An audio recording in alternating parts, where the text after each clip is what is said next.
So this story is about the genesis of the central kind of character of the book, which is this amnesiac dancer who's trying to perform ritual death to kind of restart time, because everything is becoming so repetitive and meaningless, I guess. But then she discovers she's a robot and she can't actually die. So this story is about the toy maker who invented her, named Elijah.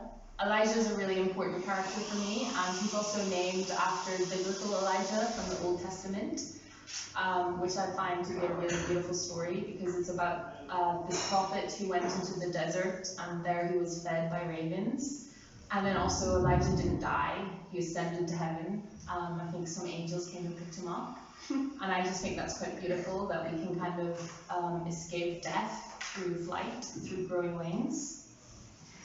And actually, funnily enough, since I'm talking about normalizing dreams, the night before this exhibition I had a dream actually of a man who was wearing raven feathers. So I think actually it was Elijah coming to visit me. Yes.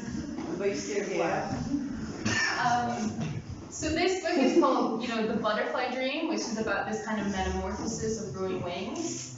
But as you can see in my art, there starts to be more kind of bird imagery, because I think as the sign has gained more maturity, it's become more about birds.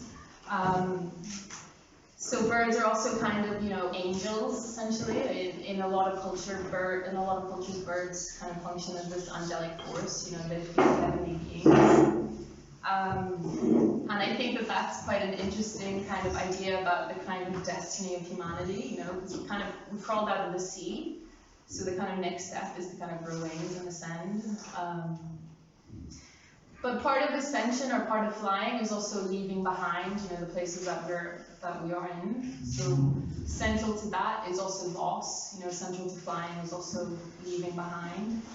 And for me, as someone who wants to make art, loss is, I think, really is a really essential part of artistic practice, because you have something private and personal, you make it public, you give it away, and that's a big part of this story.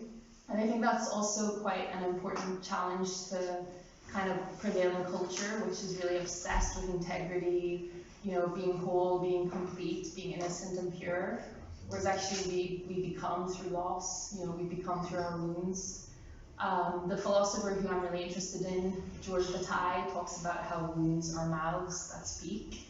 And he also talks about this kind of economics of gift giving. So through loss, we're giving gifts to each other.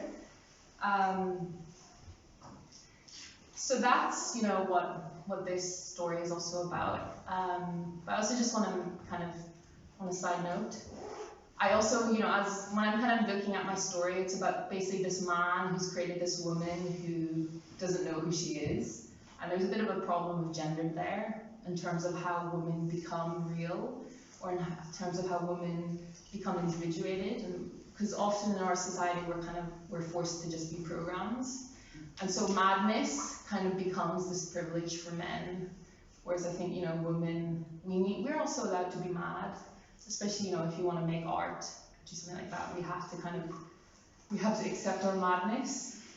Because also, the philosopher Plato talks about how madness is a divine gift. So it's kind of back to this idea of gift giving. And, if you receive gifts, it means you're loved. So madness is this kind of divine gift.